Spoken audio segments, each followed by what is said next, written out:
con nosotros la diputada de Unidad Demócrata Jimena Acosta y el analista político Hugo Moldis. Muchas gracias a los dos. Gracias, Jimena, por esperar. Gracias, Hugo, por esperar. Les agradezco de corazón. Buenas noches. Bienvenidos. Buenas noches. Buenas noches, presidente. A ver, la primera mirada ante esta jornada del Congreso del MAS. Hemos escuchado los discursos, han sido transmitidos por el Canal 7. ¿Cuál es la primera impresión, Jimena? La verdad, yo no he estado siguiendo el Canal 7.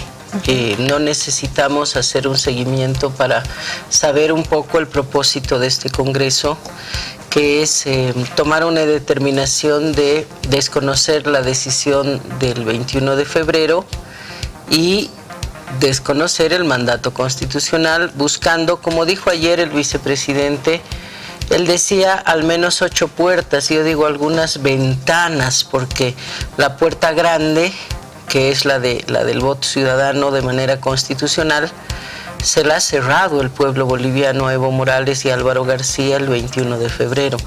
Entonces el objetivo del Congreso será, a partir de los llamados movimientos sociales, que son fracciones internas, darle su apoyo incondicional y hasta el fin de los tiempos a Evo Morales. Es comprensible, pero tampoco me preocupa demasiado, Priscila, porque lo que el MAS está haciendo, en lugar de preocuparse de los problemas estructurales de la gestión pública, empezando por el agua, por ejemplo, lo único en lo que se focalizan es en la reelección en sí. Cómo fuerzan, qué ventana abren para que Evo Morales continúe en su candidatura. Y la reacción del pueblo en general, y cada vez se siente más y se manifiesta públicamente de manera más clara, es mayor desgaste. Más quieren forzar, más se desgastan, más se ocupan de la RR en lugar de ocuparse la gestión pública, y más se desgastan. Así que seguramente van a salir con una de esas. Hay varios modelos, creo que en la siguiente ronda podemos hablar de algunas de las ventanas, seguramente las que habla el vicepresidente, para ver las diferentes formas en las que pueden tratar de forzar. Se había dicho que el movimiento al socialismo ya había cerrado filas en que el tema se iba a tratar el 2018. ¿Por qué se está adelantando el tema? Yo creo que no ha cambiado eso del 2018. Ah, se lo está tratando en el Congreso. En el Congreso lo que se va a discutir es cuáles son las vías, ventanas, dice Jimena, puertas, podemos decirles muchas cosas, que posibiliten constitucionalmente la participación del presidente Evo el año 2019. Las vías son complejas, así que y esas vías se van a materializar por uno o por otro lado. Entiendo que el vicepresidente ha hablado de 8 puertas que se van a materializar el año 2018. El Congreso, yo creo que tiene varios objetivos. Uno es reafirmar y que no hay duda, además, el liderazgo del presidente Evo, un liderazgo, a mi juicio, insustituible, tanto externa como internamente. Segundo, creo que lo que se va a tener es movimientos sociales nuevamente, valga la reiteración, en movimiento. Solo con una capacidad de movilización los movimientos sociales van a poder recuperar el espacio que ciertamente han perdido en algunos ámbitos de la sociedad boliviana. Es decir, no es de ser nuevamente protagonistas, salir de su condición pasiva, ¿no? Y ahí volver a ser protagonistas en la construcción de este Estado plurinacional. ¿Por qué estaban pasivos ellos? Desde el año 2010 hay una suerte de retorno a intereses corporativos de corto plazo. Es una suerte de, yo digo, de fetichización del poder, ¿no? Es esperar siempre las cosas desde arriba, ¿no? Y cuando hablamos de arriba es de Estado. Y tenemos entonces movimientos sociales que son bloque dominante, pero al mismo tiempo nunca deberían haber perdido su condición de bloque dirigente. Es decir, y uno adquiere su condición de bloque dirigente cuando construye sentidos comunes, cuando construye hegemonía en la sociedad. No se construye desde el Estado social. Desde el Estado lo que se hace es gobernar, generar políticas públicas, ejecutarlas, construir en el mejor sentido de la palabra dominación, ¿no? Sí, aquí construyes dominación, construyes gestión y por otro lado construyes hegemonía y sentido común. Entonces hemos tenido, yo creo que en los últimos años, desde enero del 2010 diría yo, y esto es una apreciación ciertamente particular, movimientos sociales, no todos, pero en una gran parte, que han estado pensando más cómo son parte de las diferentes instancias del aparato estatal, es decir, cómo son alcaldes, cómo son concejales, cómo son asambleístas departamentales, etcétera, etcétera, lo cual ciertamente no es malo en sí mismo, pero al mismo tiempo dejando desguarnecidas las propias organizaciones sociales, entonces el propio trabajo político de las organizaciones sociales. Entonces lograr un equilibrio entre la gestión que se hace desde el Estado y lograr un complemento con el trabajo político en el seno de la sociedad, creo que es una de las principales cosas que van a ser aprobadas en este Congreso. Jimena, tú hablabas de estas ventanas que hizo referencia y tú las calificabas así, el vicepresidente Álvaro García Linera. ¿Para ti son constitucionales, no son constitucionales, son una estrategia? Mira, hay que ver cuáles son. Algunas serán ventanas, otras serán huequitos. El asunto es forzar la cosa. Como dice Hugo, no, de repente ventanas no es el nombre preciso, de repente son huequitos nomás que se están tratando de abrir. Y seguramente hay varias posibilidades. Que el presidente vaya de vicepresidente, lo ha dicho o Álvaro García el día de ayer, o que el vicepresidente quiera ir de presidente. Eso no lo impide la Constitución, porque dice que no pueden ir más que 2 elecciones consecutivas en el mismo cargo. No dice en otro cargo, pueden ir a otra cosa. Pueden tomar el mismo modelo boliviano que se aplicó el 2009, cuando el presidente Morales renunció a un pedazo de su mandato, para luego decir que como no había cumplido no valía y que recién era primero después de la Constitución. Pueden tomar el modelo de Ortega de Nicaragua, que ha hecho una consulta a su Tribunal Constitucional para preguntar si valía más las restricciones en cierto ámbito o sus derechos políticos como ciudadano con su derecho a ser elegido, y lo han dejado postular nuevamente. El modelo putinista, el ruso, que ha puesto a otro de presidente y luego ha renunciado el presidente y él se ha quedado siendo vice de presidente. Y seguro podemos encontrar, como dice el vice, 8 ventanitas o huequitos. Insisto, Priscila, en que no importa cuál sea, creo que la peor idea sería otro referéndum, y además me encantaría que lo hagan, porque eso les va a producir un desgaste más acelerado. La sociedad boliviana está mirando que la principal preocupación hoy de todos los funcionarios del gobierno y aún de otros funcionarios públicos que no están en el Ejecutivo, que están en el Legislativo, que están en gobernaciones, alcaldías, no es la gestión, no es lograr el suma camaña, no es avanzar con su proceso, con la revolución, sino garantizar la permanencia en el poder. Entonces el cártel de la mentira, documentales, separatas, todo un show que es boomerang, que los desgasta más, lo cual me place. Y luego el insistir con la RR. Estamos hablando del agua y salen, apoyamos la RR. Que se cae el avión y nosotros apoyamos la RR. Y hay un lío con la hidroeléctrica, el Bala, y ellos apoyan la RR. Es decir, mientras el país sucede, mientras hay una serie de problemas estructurales que no se están atendiendo desde los ministerios y el presidente pone a sus yuncus de ministros en lugar de poner a gente técnica y capaz, todos se están ocupando de cómo hacer para que Evo Morales siga siendo candidato. Ellos mismos, y no es la primera vez que uso esta frase, Hugo, se están dando un tiro en el pie, dan un paso, se dan un disparo, dan otro paso, se dan otro disparo. Están cometiendo un sistemático suicidio político. Y uno debería alegrarse, cualquiera de los amigos o amigas que me ven deberían decir que aplauda la opositora, ¿no? Si les lo están haciendo mal, se están desgastando mucho. Pero además de ser opositora, yo soy ciudadana boliviana y soy institucionalista. Entonces yo espero que este gobierno cumpla su mandato como debe ser hasta el último día de este mandato y transfiera el poder el 22 de enero a quien sea que gane.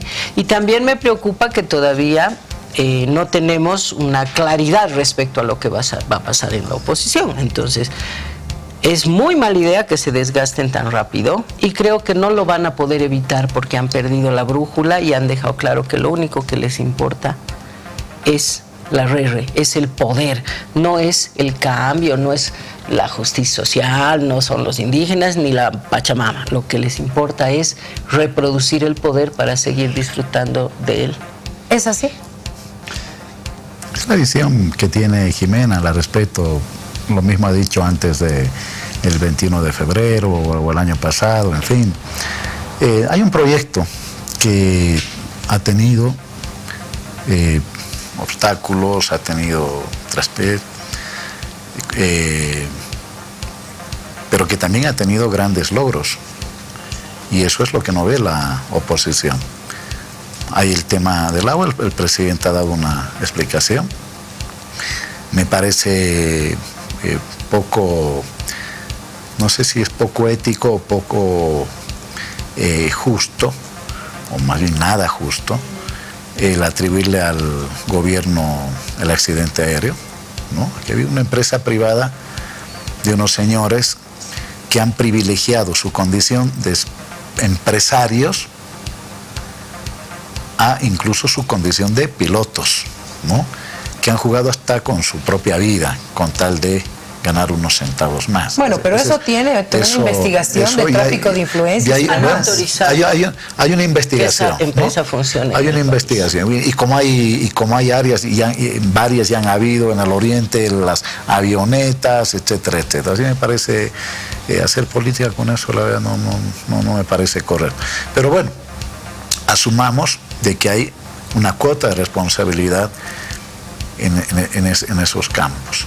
Asumamos ahí, hipotéticamente. Lo dijo el vicepresidente. Pero, por eso, asumamos que hay una cuota de responsabilidad. Sí, pero la cuota de responsabilidad en el campo y en el límite que corresponde. Sí, en los mandos medios, dijo él. Y en los límites también que corresponden, ¿no es cierto? Hay atribuciones, obligaciones, por ejemplo, de la DGAC. En el caso del agua también es un tema muy complejo porque en realidad hay una responsabilidad concurrente, compartida entre el gobierno nacional y los gobiernos municipales que en el caso de La Paz y en el caso del Alto no se han cumplido. Y no solo que no se han cumplido por responsabilidad del gobierno nacional, sino también por responsabilidad de los gobiernos municipales, ¿no?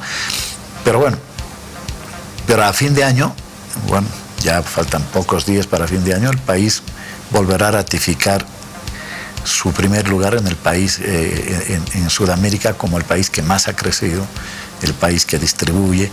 El país, mientras la economía mundial se estanca, mientras los países industrializados por segundo o tercer año consecutivo no logran salir de un proceso de estancamiento estructural, hay un país que hoy va a ser por tercer año consecutivo el que más va a crecer. Así que un nivel de inversiones que en el país no se han visto nunca, en fin, y un nivel de inclusión, de participación.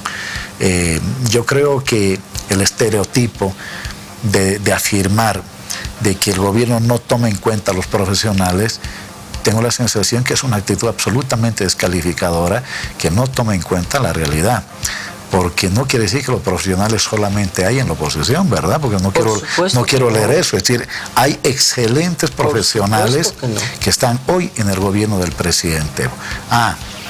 Como parte de ese retroceso de los movimientos sociales, se ha producido una suerte de, yo diría, de déficit de gestión en algunas instancias, producto de esta suerte de cuoteamiento del poder en algunas instancias por presión de los movimientos sociales, ¿verdad?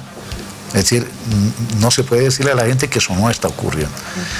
Pero pensar pero claro, en algunas instancias, por la presión de los movimientos sociales, esto tiene que ser una lección para los movimientos sociales, que deben ser los más interesados en salvar su proceso, en salvar su revolución. ¿Se descontroló? ¿Sí? ¿No se los pudo controlar a los movimientos sociales y empezaron a avasallar los movimientos sociales tienen su propia dinámica y tienen sus grandes aportes a la democracia, a la revolución, a la estabilidad económica, al crecimiento, a la distribución de la riqueza, pero también hay algunas limitaciones. Yo creo que después de 11 años, los movimientos sociales tienen que generar una visión autocrítica. Aquí hay un escenario que hará posible esto, el Congreso, enmendar errores, corregir tendencias negativas, hacer ajustes y consolidar lo bueno. Entonces, no hay obra humana perfecta, como se dice, ¿no? Todo lo que ha dicho Jimena, es decir, lo que ha hecho son observaciones políticas, porque deduzco, si me equivoco, Jimena, tú me dirás, de que hay dentro de la Constitución un margen, incluso por jurisprudencia internacional, un margen que sí hace posible la reelección, que sí hace posible la repostulación. ¿Qué hacemos con lo que dijo el pueblo el 21 de febrero? Bueno, a eso me voy. Nuestra constitución, ahí tenemos una constitución y una democracia viva, no una constitución y una democracia muerta, ¿sí? Hay una voluntad popular que se ha expresado en una temporalidad concreta, el 21 de febrero. Pero hay una constitución que dice que la elección de una de las vías, lastimosamente no tenemos aquí la constitución, no sé si Jimena la tiene, ¿no? Donde la opción de una de las vías no implica renunciar a las demás. Eso fue aprobado en la Asamblea Constituyente, ¿no? Producto después de una modificación que también se hizo, sabemos, por la Comisión Multipartidaria. Fue aprobada por el pueblo boliviano en un referéndum constitucional. No dice la opción. Elegir este camino implica renunciar a los demás. No lo dice en ninguna parte, Jimena. Por lo tanto, eso hace que nuestra constitución y nuestra democracia sea una democracia viva, una constitución viva. Ahora, finalmente, ¿quién tiene la última palabra? El soberano. El soberano, y no hay que tener miedo al soberano. El soberano puede ratificar lo que se expresó el 21 de febrero, puede modificar su posición frente a su propia votación. Eso lo vamos a saber el 2019, ¿sí? Así que yo creo que este ha sido un año difícil para el gobierno. Yo creo que sería de ciegos desconocer eso, ¿no? Pero ha arrojado un montón de lecciones que creo que van a ser asumidas de manera positiva, de manera autocrítica y sobre todo van a recargar de energía para emprender un 2017 hacia el 2019 en condiciones absolutamente distintas. Bueno, queríamos arrancar este congreso con dos personas que nos podían ayudar un poquito a entender lo que se está tratando, cuál es la visión de la oposición, del oficialismo, y públicamente los voy a invitar porque después me van a decir que no. Quiero invitarlos para el lunes, para que estemos a las 10:10 acá. No voy a estar. ¿No vas a estar, Hugo? ¿Dónde vas a estar? Cerrando el congreso. No. Voy a salir unos par de semanas fuera del país. Nos hubiera gustado mucho tener a Hugo Moldis el lunes, pero bueno, Jimena que nos acompañe para que podamos analizar lo que va a suceder. Sábado en la tarde cierra el Congreso, ¿verdad? Se estima por la propia organización y quienes están llevando adelante el Congreso que terminaría a mediodía o hasta las 3, 4 de la tarde, de tal manera de que existe el tiempo suficiente como para tener al día siguiente, el 18, una celebración de la victoria del 18 de diciembre del año 2005. Yo termino con esto, Priscila. Tiene que estar absolutamente convencida la población de que el camino que optará el movimiento al socialismo será constitucional y legal. Esto nos va a llevar a una discusión, ¿verdad? Constitucional, legal, etcétera. Y finalmente la decisión del pueblo, del soberano, será política. Y si tan mal le está yendo al presidente Evo y al movimiento del socialismo, de verdad más bien que deberían estar alegres los de la oposición, ¿sí? Temo yo que en el subconsciente ellos saben de que no hay otra opción, porque cuando uno ve el campo, y lo ha dicho Jimena, cuando uno ve el campo de la oposición, creo que quedan más dudas, más incertidumbres que certezas. Pero mira, vemos encuestas en las que ponen por delante a dos que no son candidatos. Carlos Mesa porque no lo es y Evo Morales porque no puede serlo. Entonces, deberían estar ambos fuera de las consultas y ver los políticos en ejercicio o los que pueden postular. Evo Morales está inhabilitado de ser candidato, ¿no? Entonces, está forzando de manera permanente. Y yo lamento pensar, Hugo, que van a buscar puertas, ventanas y huequitos constitucionales para tratar de forzar las cosas por una Zapata, querido. Porque ahora es echarle la culpa de todo a la historia de la Zapata y no asumir, después de una década de ejercicio en el poder, que no resolvieron los problemas estructurales. Estamos a un ritmo de disminución de las reservas de $260 millones por mes. Y estamos en un incremento de deuda, en promedio era de $500 millones por semestre, ha subido durante este año ese ritmo. Entonces, la situación debió haber sido muy distinta con la bonanza, Hugo, y no han utilizado la bonanza para generar mejor vida. Ha sido un ratito, ha sido una burbuja. La gente se da cuenta. El no tenía que ver con la señora, no era que porque se forzó, se manipuló. Ahora quienes están forzando y manipulando las cosas son los del movimiento al socialismo. Y evidentemente no me alegro porque quisiera un país donde tengamos que ocuparnos de la gestión pública y de hacer bien las cosas en lugar de vivir en campaña, Hugo. El gobierno se va a pasar 3 años en campaña mientras no haya quien resuelva, por ejemplo, el problema del agua. Por supuesto que me preocupa. Yo preferiría un presidente gobernando y no dejando que gobiernen movimientos sociales que nadie los eligió para gobernar. El pueblo votó por un partido cuya cabeza era Evo Morales, no votó por movimientos sociales.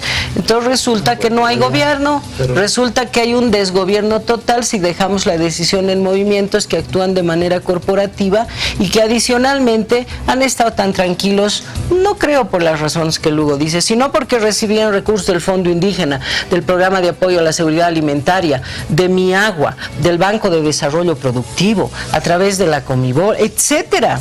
Entonces ha habido una lógica prebendal también con esos movimientos sociales.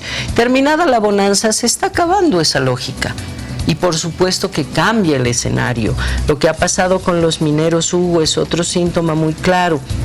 Yo creo que no deberían forzar más las cosas, dejar de ocuparse de lo que va a pasar en la próxima elección presidencial, porque antes hay una judicial, y ocuparse de gobernar, de administrar políticas y de resolver los problemas. Ese creo que es el interés de los ciudadanos, más de ver quién quiere ser o no quiere ser candidato. Bueno, tenemos todavía mucho tiempo para hablar sobre ese tema y yo les ruego que me acompañen al árbol y ahí va a sentirse la paz de la Navidad, por favor, a pesar de todo lo que está pasando. Véngase por acá, por favor. No nos peleamos nosotros. Véngase por acá. A ver, Jimena primero, por favor. El deseo para la Navidad. Ay, espérame, que esto estaba. Nerviosa, compañera. Esto estaba en el asiento. Véngase por acá. No sé. ¿Cuál es el deseo? De veras que no es malintencionado y no es por política, Hugo, pero ojalá que llueva lo suficiente en las represas para que vuelva el agua a nuestras casas. Que Diosito nos mande lluvia y que nos mande unos ministros bien capos, que lo convenza al Evo de que no ponga yuncocracia, que ponga meritocracia. Yo creo que eso es claro. El deseo, Hugo Moldis, por favor. Para que no solamente aumente la inversión millonaria en el país como nunca ha existido, para que sigamos generando excedentes como nunca en nuestra historia, solo posible con el gobierno de Evo, para distribuir la riqueza, aún con efectos no esperados, como el hecho de una ampliación de la clase media, que en algunos casos ha modificado su comportamiento político, que es lo que también habría que decir. Así que, en síntesis, por la consolidación del proceso de cambio, por la continuidad del liderazgo indiscutible del presidente Evo y para el beneficio de los bolivianos y las bolivianas, que en el fondo de su corazón se han beneficiado de este gobierno, y Jimena lo sabe. por favor, el deseo en el árbol. Cuando digo a los propios opositores, que son bolivianos y bolivianas, se han beneficiado de este modelo. Adelante con el deseo, Hugo Moldis. Muchísimas gracias por haber estado con nosotros. Feliz Navidad. Y el lunes nos vemos y hay Skype. Así que no se me escapa, Hugo Moldis. Pausa, ya volvemos.